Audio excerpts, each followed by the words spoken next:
Welcome to the LSE, and welcome to this wonderful exhibition called Cyprus in Time. My name is Spiros Economides, and I'm the current director of the Hellenic Observatory. I would just like to say a few words by way of introduction, and then hand over to certain more important people who are standing next to me, who would like to say a few things about the exhibition and the meaning of this exhibition. As director of the Hellenic Observatory, I would just like to say two things about the importance of this exhibition to us this evening.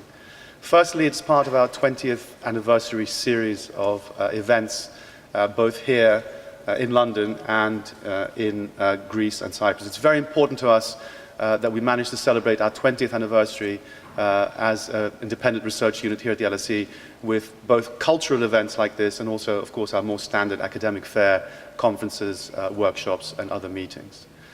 Secondly, this particular exhibition is important to us because it again shows our growing commitment to the study of Cyprus. It is the Hellenic Observatory, but the Hellenic Observatory is ecumenical in that sense. It includes very much on our horizon the study of Cyprus from a social scientific point of view. This is a cultural event slightly out of our reach, but nonetheless very important for us to keep Cyprus in the limelight of what we do at the Hellenic Observatory, and this fits in very well. I hope you enjoy the exhibition. I hope you have a chance to look at the photographs very, very carefully. We've managed to put on this exhibition because of the generous support of the A.G. Levendis Foundation, under the auspices of also the High Commission and the High Commission of the Republic of Cyprus, who will speak to you in a few seconds. And I'd also like to say thank you, apart from saying thank you to our sponsors, also say thank you to Ioanna Kodoyorgou, who is our events administrator, who played a significant role in setting this exhibition up, and also, of course, to Ismini Dimadis, who is known to most of you here as the real pillar of the Hellenic Observatory.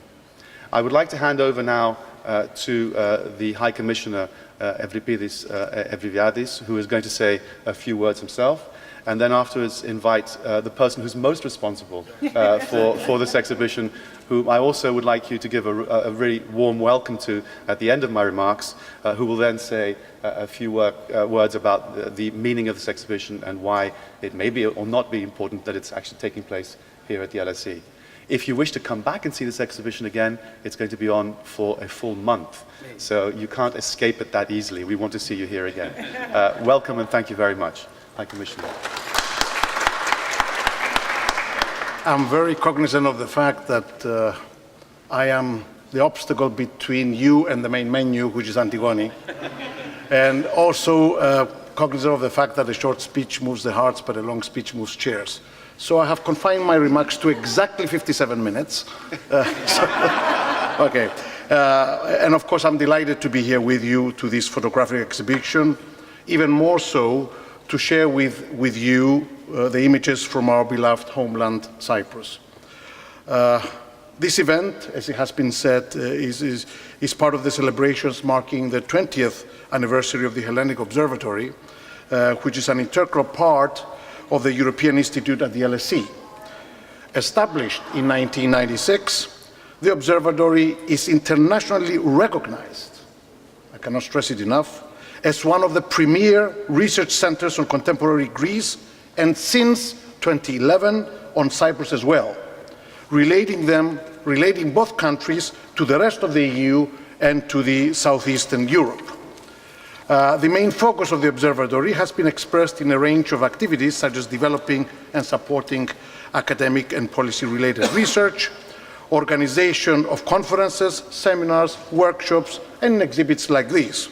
The observatory also hosts high-level speakers. I vividly recall, among others, my President Anastasiadis, addressing a packed auditorium on the true story about the geopolitical role of Cyprus, David of Goliath, ? And that was in January 2014. I would be remiss, therefore, if I were not to pay a warm tribute to the director, Professor Kevin Featherstone. Kevin? And his team. I didn't hear the round of applause. I didn't hear a loud applause for the fine work that they're doing. If the observatory did not exist, I'm sure we would have had to establish it. A significant part of the mission of Cyprus High Commission is to promote Cyprus's history, culture in the United Kingdom, and to give opportunities to audiences as well as key stakeholders in this country to become familiar with our customs, traditions, beliefs, and history. Ours is a young country, but with 12,000-year-old history. The work of Cyprus artist and photographer journalist Antigoni Solomonidou Droussiotou, which is currently on display, serves very well this purpose and what we're trying to do. It is for this reason that I immediately jumped into the chance to set this exhibit and this event under my auspices. As the title of the exhibition suggests, Cyprus in Time, Antigoni's work is a journey back in time. Not because it consists of historical photographs, and I hope I'm getting all these things right, Antigoni, but because through her lens, Cyprus tradition, society, history, as well as politics, are captured in a time capsule. Politics with a small p and not politics with a big P. Unfortunately, many local traditions fade away in an era of globalization, Twitterization, everything being in a state of flux. Antigoni's photographs offer a documentation of a rich tradition which expands not only in terms of architecture, material culture and landscape, but also in private and public spheres of the Cypriot people. Some of the photographs depict the current anachronistic and unacceptable division of our home country.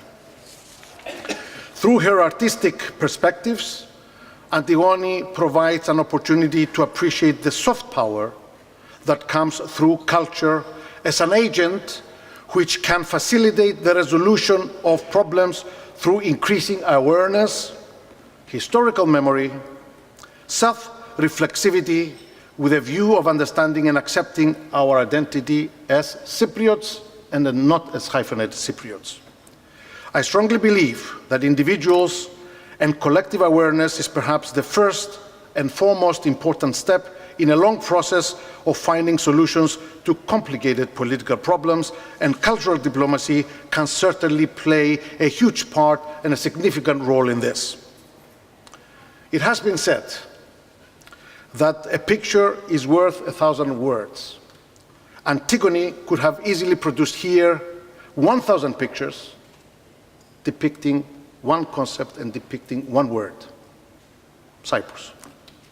Dear friends, and I close because my 57 minutes are up. Cyprus in Time brings us closer to Cyprus, not only as a topos, but also as a constantly changing social and cultural entity, providing an opportunity to experience the psyche, the psyche, the pure soul of the Cypriot cosmos and in a Mediterranean context. It would be an exaggeration to say that Antigoni's work highlights an exotic character of our island, which is observed and presented in a visual kaleidoscope of the domestic sphere, the public sphere, and the natural landscape.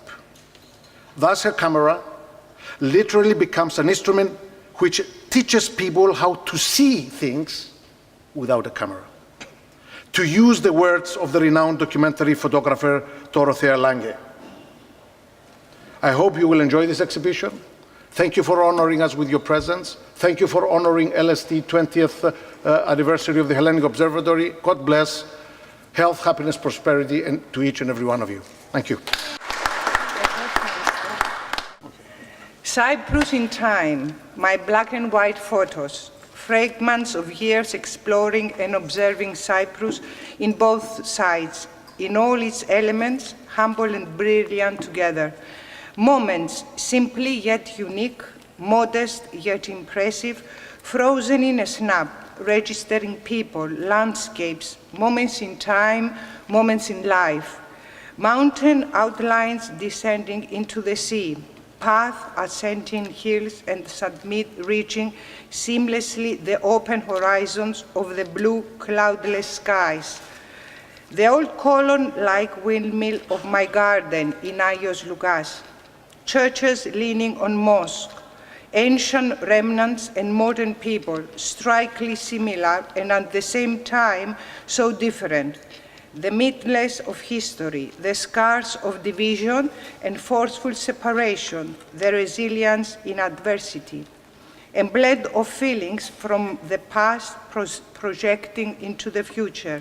An instant and allegatory segment of life which becomes intangible documents for prosperity. The contrast that characterized this island, country of mine, a little spot barely visible on the globe, inhabited by a population equally numbered to that of a big city neighborhood, and yet a meeting place of different cultures, religions, norms, narratives, a blurred mystical blend of the mythical and the tragic, which is with an osmosis of desire and passion, the epic and the stoic. The past writing the present, and the present foretelling the future. I would like to say that it is an honor to celebrate with you the 20-year anniversary of the Hellenic Observatory in LSE. This photographic exhibition could have not been realized without the great support of certain people and institutions. For this, I sincerely thank the Hellenic Observatory, LSE Arts, and A.G. Leventis Foundation. It is a great honor that Cyprus in Time is under the auspices of the High Commissioner of Cyprus, of Republic of Cyprus to United Ambassador Mr. Evripidis Evriviadis. Last but not least, I would like to extend my gratitude to Mrs. Ismini Dimadis. Special thanks to the composer that did our video, Kostas Kagogiannis, Vasos Stylianou, who printed the photos, Ioanna Kondoyorgu, and my friend Cynthia Livaniou. Finally, I want to thank you all for being here tonight with us. Thank you.